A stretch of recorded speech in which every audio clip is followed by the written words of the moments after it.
ಭೀಮಗರ್ಜನಿ ಯುವ ಸೇನೆ ವತಿಯಿಂದ ಕೋಲಾರದ ಗಾಂಧಿನಗರದಲ್ಲಿ 134ನೇ ಡಾಕ್ಟರ್ ಬಾಬಾ ಸಾಹೇಬ್ ಅಂಬೇಡ್ಕರ್ ಅವರ ಜಯಂತಿ ಕಾರ್ಯಕ್ರಮ ನಡೆಯಿತು. ಭೀಮಗರ್ಜನಿ ಯುವ ಸೇನೆಯ ಪದಾಧಿಕಾರಿಗಳು ಮತ್ತು ಮುಖ್ಯ ಅತಿಥಿಗಳು ಗಿಡಕ್ಕೆ ನೀರು ಹಾಕೋದರ ಮೂಲಕ ಕಾರ್ಯಕ್ರಮಕ್ಕೆ ಚಾಲನೆಯನ್ನ ನೀಡಿದರು. ಕಾರ್ಯಕ್ರಮದ ಅಧ್ಯಕ್ಷತೆಯನ್ನು ವಹಿಸಿದ ಮಾಜಿ ನಗರಸಭಾ ಅಧ್ಯಕ್ಷರಾದ ಡಾಕ್ಟರ್ ಗೋವಿಂದರಾಜು ಅವರು ಮಾತನಾಡಿ, ಯುಗಾದಿಯ ನಂತರ ಹಲವಾರು ಸಮಾರಂಭಗಳು ನಡೆದಿವೆ. ಅವೆಲ್ಲದರಲ್ಲೂ ವಿಶೇಷವಾಗಿ ಅಂಬೇಡ್ಕರ್ ಜಯಂತಿ ನಡೀತಿದೆ. ಅಂಬೇಡ್ಕರ್ ಅವರ ಆಚಾರ ವಿಚಾರವೇ ಬೇರೆ. ಅವರ ಶ್ರಮ ಮರೆಯಲಾಗದು. ಆಚರಿಸುವ ವಿಚಾರ ನಿಮಗೆ ಬಿಟ್ಟಿದ್ದು. ಎಲ್ಲ ಜಾತಿ ಮತ್ತು ಎಲ್ಲ ಪಕ್ಷದವರು ಬಾಬಾ ಸಾಹೇಬ್ ಅಂಬೇಡ್ಕರ್ ದತ್ತಿಗೆ ಪಡೆದ ರೀತಿ ಆಡ್ತಾರೆ. ನಾವು ಸ್ವಾಭಿಮಾನದಿಂದ ಬದುಕಬೇಕು, ಹಾಗೆ ಮೇಲ್ಪಂಕ್ತಿಗೆ ಬರಬೇಕು, ಬಹುಮುಖ್ಯವಾಗಿ ವಿದ್ಯಾವಂತರಾಗಬೇಕು ಎಂದು ಕರೆಯನ್ನ ನೀಡಿದವರು.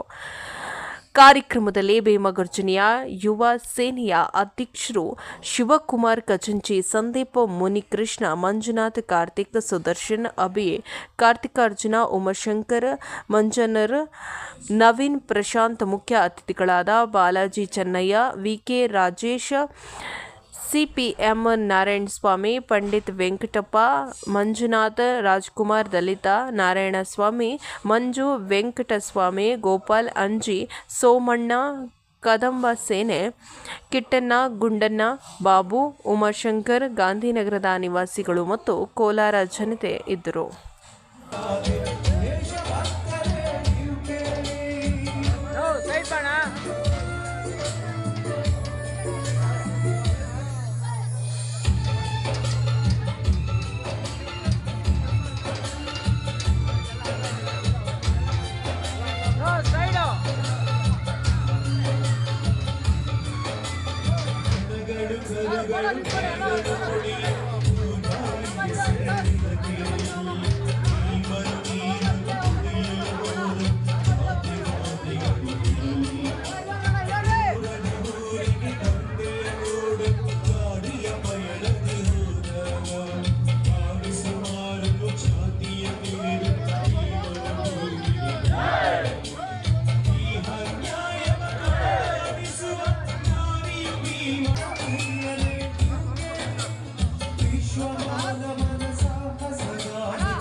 ಸ್ವಲ್ಪ ಸೈಡ್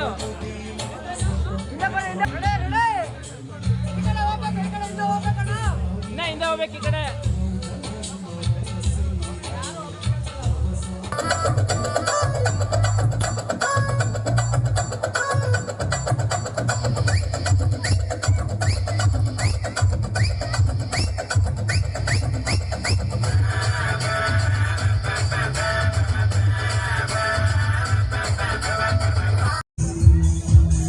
ಡಾಕ್ಟರ್ ಬಾಬಾ ಸಾಹೇಬ್ ಅಂಬೇಡ್ಕರ್ ಅವರ 134ನೆಯ ಜಯಂತ್ಯೋತ್ಸವ ಕಾರ್ಯಕ್ರಮವನ್ನು ಗಾಂಧಿನಗರದಲ್ಲಿ ಎಂದೂ ನಾವು ಇದುವರೆಗೂ ನೋಡಿಲ್ಲ ಅಂತ ಒಂದು ಕಾರ್ಯಕ್ರಮವನ್ನು ಶಿವಕುಮಾರ್ ಮತ್ತು ಮಂಜುನಾಥ್ ಮತ್ತು ಅವರ ಜೊತೆಲಿರ್ತಕ್ಕಂಥ ಅವರ ತಂಡ ಮುನ್ಕೃಷ್ಣ ಅವರ ತಂಡ ಅದ್ದೂರಿಯಾಗಿ ಕಾರ್ಯಕ್ರಮ ಮಾಡಿದ್ದಾರೆ. ಏನು ಇಷ್ಟು ಒಂದು ಒಳ್ಳೆಯ ಕಾರ್ಯಕ್ರಮವನ್ನು ಇದುವರೆಗೂ ನಾವು ಎಲ್ಲೂ ನೋಡಲಿಲ್ಲ.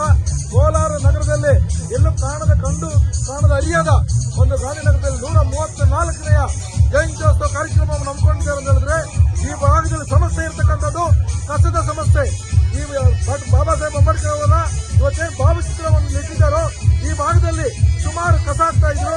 ಈ ಕಸ ಸ್ಥಳಕ್ಕೆ ಏನೇನೋ ಒಂದು ರೂಪರೇಷನ್ ಕೊಡಬೇಕಂತಕ್ಕಂಥದ್ದು ಈ ಶಿವಕುಮಾರ್ ತಂಡದಲ್ಲಿರ್ತಕ್ಕಂಥವರು ಒಳ್ಳೆಯ ಒಂದು ಕಾರ್ಯಕ್ರಮ ಏರ್ಪಡಿಸಬೇಕಂತೇಳಿ ಆಲೋಚನೆ ಮಾಡಿ ಇಲ್ಲಿ ಡಾಕ್ಟರ್ ಬಾಬಾ ಸಾಹೇಬ್ ಅಂಬೇಡ್ಕರ್ ಅವರ ಭಾವಚಿತ್ರವನ್ನು ಏರ್ಪಡಿಸಿದ್ದಾರೆ.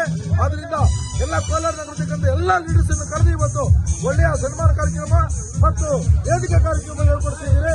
ಅವ್ರಿಗೆ ಬಹಳ ನಾನು ಧನ್ಯವಾದ ಹೇಳ್ತಾ ಇದ್ದೀನಿ. ನಮ್ಮ ಜೊತೆಲಿರ್ತಕ್ಕಂಥ ರಾಜ್ಕುಮಾರ್ ಸಹ ನಮ್ಮ ಜೊತೆಲಿದ್ದಾರೆ ಹಾಗೂ ಇವರ ತಂಡದವರಿಗೆಲ್ಲ ಬಹಳ ಧನ್ಯವಾದಗಳು ಅರ್ಪಿಸ್ತಾ ಇದ್ದೀನಿ. ಜೈ ಭೀಮ್, ಜೈ ಭೀಮ್, ಜೈ ಭೀಮ್. ನನ್ನ ಹೆಸರು ಶಿವಕುಮಾರ್ ಅಂತೇಳಿ ಭೀಮಗರ್ಜನ ಸೇನೆಯ ಅಧ್ಯಕ್ಷನಾಗಿ ಮಾತಾಡ್ತಾ ಇದ್ದೀನಿ. ಇಲ್ಲಿ ಕಸ ವಿಲೇವಾರಿ ಮಾಡಿ ಈ ಮಟ್ಟದಲ್ಲಿ ಯಶಸ್ವಿ ಆಗಲು ಕಾರಣ ನಮ್ಮ ಗಾಂಧಿನಗರ ನಿವಾಸಿಗಳು ಎಲ್ಲರೂ ಸೇರಿ ಇದಕ್ಕೆ ಸಹಕಾರ ಕೊಟ್ಟಿರೋದ್ರಿಂದ ನಾವು ಈ ಮಟ್ಟಕ್ಕೆ ಈ ಕಸವನ್ನು ರಸವಾಗಿ ಮಾಡಿಸಿ ಈ ತರ ಒಳ್ಳೆ ರೀತಿ ಕಾರ್ಯ ಮಾಡಿದ್ದೇವೆ.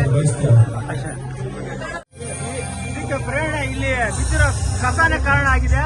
ಯಾಕಂದ್ರೆ ಈ ಕಸ ಇಲ್ಲ ಅಂದಿದ್ರೆ ಇಷ್ಟು ದೊಡ್ಡ ಕಾರ್ಯಕ್ರಮ ನಡೆಯಕ್ಕೆ ಸಾಧ್ಯ ಇಲ್ಲ. 30 ವರ್ಷಗಳಿಂದ ಯಾರು ಮಾಡಿದಿರೋ ಕಾರ್ಯನ ಈಗ ಈ ಭೀಮಸೇನೆ ಯೂತ್ ಸಂಘ ಮಾಡಿದ್ದಾರೆ. ಅದರಿಂದ ಗಾಂಧಿನಗರ ಜನಗಳು ನಮ್ಮ ಜೊತೆ ಯಾವತ್ತಿಗೂ ಇರಬೇಕು. ಈ ತರ ಒಳ್ಳೆ ಕಾರ್ಯಗಳನ್ನ ಮಾಡೋದಕ್ಕೆ ಎಲ್ಲರೂ ನಮ್ಗೆ ಜೊತೆ ಸಹಕಾರ ನೀಡಬೇಕಂತ ತಮ್ಮಲ್ಲಿ ವಿನಂತಿ. ಈ ಗಾಂಧಿನಗರದಲ್ಲಿ ಮೊದಲನೇದಾಗಿ ಸಂಘಟನೆ ಏನಾದ್ರೂ ಕೋಲಾರ ಜಿಲ್ಲೆ ದಲಿತ ಸಂಘಟನೆಗಳ ತವರೂರು ಅಂತ ಏನಾದ್ರೂ ಕರೆದ್ರೆ ಅದಕ್ಕೆ ಮೂಲ ಸ್ಥಾನ ಗಾಂಧಿನಗರ. ಇಷ್ಟು ವರ್ಷಗಳಲ್ಲಿ ಈ ಮೂಲ ಸ್ಥಾನದಿಂದ ಈ ಸದ್ಯಕ್ಕೆ ನಮ್ಮ ಏನು ಭೀಮಗರ್ಜನೆ ಹುಡುಗರು ಎಲ್ಲರೂ ಸೇರ್ಕೊಂಡು ಇವತ್ತು ತುಂಬಾ ವಿಜೃಂಭಣೆಯಿಂದ ಗಾಂಧಿನಗರದಲ್ಲಿ ಅಂಬೇಡ್ಕರ್ ಜಯಂತಿ ಆಚರಣೆ ಮಾಡ್ತಾ ಇದ್ದಾರೆ. ಈ ಆಚರಣೆ ವರ್ಷ ಇದೇ ಚೆನ್ನಾಗಿ ಇದಕ್ಕಿನ್ನೂ ಇನ್ನೂ ವಿಭಿನ್ನವಾಗಿ ಒಳ್ಳೆ ರೀತಿಯಲ್ಲಿ ನಡ್ಕೊಂಡು ಹೋಗ್ಲಿ. ಇದಕ್ಕೆ ಯಾವುದೇ ಅಡ್ಡಿ ಆತಂಕಗಳು ಬರದಾಗೆ ಗಾಂಧಿನಗರದ ಪ್ರತಿಯೊಬ್ಬ ಯುವಕರು ಅಂಬೇಡ್ಕರ್ ಜಯಂತಿಯಲ್ಲಿ ಭಾಗವಹಿಸಬೇಕು. ಇದಕ್ಕೆ ಯಾವುದೇ ಅಡೆತಡೆ ಮಾಡಬಾರದು ಅಂತ ಹೇಳ್ತಾ ಈ ಮೂಲಕ ಏನು ಭೀಮಗರ್ಜನೆ ಸಂಘಟನೆ ಮಾಡಿದ್ದಾರೆ ಅವರಿಗೆ ಈ ಮೂಲಕ ನಾನು ಶುಭ ಕೊಡ್ತಾ ಇದ್ದೀನಿ.